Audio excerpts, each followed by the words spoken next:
Because he's experiencing what I like to call a biblical hangover. Right now, all the people over the age of 30 in this room have had a biblical hangover, right?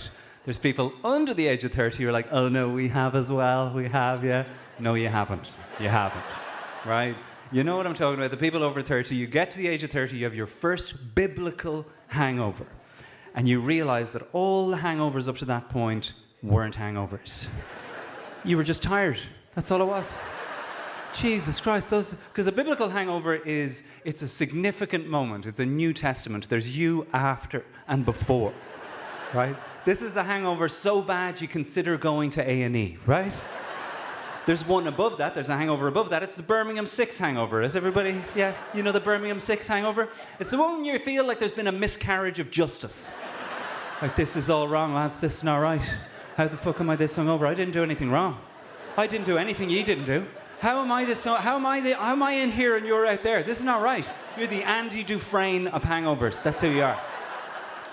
The one up from that is obviously the CSI Miami Hangover. We've all had that one, right? Where you're not contending whether a crime has occurred, you're just trying to puzzle out how. Now, I was hammered when I got to your house. I know this, right? But how was I that far ahead of the rest of you when I got there? How did I get there to start with? Did I get a lift? I didn't get a lift with you. How did I get... I actually don't know how I got there. How do I have these black marks on the inside of my trousers? My good white trousers are ruined. How did I get these here? I cycled a bike. Finally, we're making some progress. Okay, right. Was I drinking on the bike? Because that's a thing I can do. Was I drinking on the bike? Because I must have covered some distance because I can't feel my quads and I can no longer go downstairs. My wife gets 2 types of hangover. She gets the Judge Judy and the X-Files. Right? She gets Judge Judy. Everyone knows a Judge Judy where somebody is to blame. It's never her. No, actually, I said to you I didn't want to drink last night, and you kept buying me drinks. You kept topping me up. This is your hangover. Go get me chips. Case closed. But her X-Files ones are legendary. My wife's X-Files hangover. You know an X-Files hangover, right? It's the one where you feel like something weird happened there now.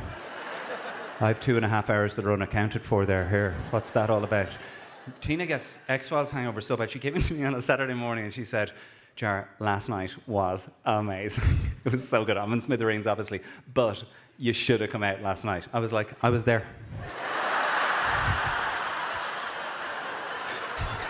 She's like, no, you weren't. I'm like, that's you, me in those photos.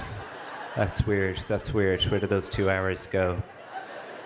I mean, it's just strange that I lived away from here for 10 years and I came back and the respect for the hangover has changed, right? The respect for a hangover changed in that 10 years. It's diminished significantly and the government are doing fuck all about it. Right, we all know what I'm talking about here. You remember there was certain jobs 10 years ago where a hangover got more respect than actual illness, right? We all had one of those jobs where you came in and you sat down and you go like, I'm actually feeling quite sick today. I'm overtired. I'm coming down with something. And people are like, well, you fuck off. It's Wednesday. Everybody's not feeling great, okay? But you come in the next Wednesday, unable to move your hands or form sentences. Somebody appears next to you at the desk.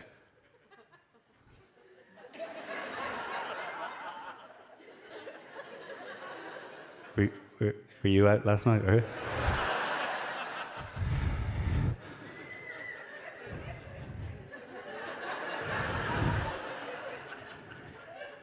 Fucking legend.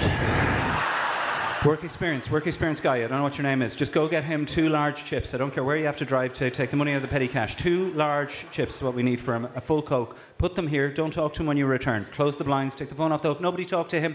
You, sir, are a credit to this company, that's what you are. Tina worked in a Montessori. She worked in a Montessori school in Dublin, where it was understood that if you arrived in hungover, you were to go and sleep in the beanbags till 11:30.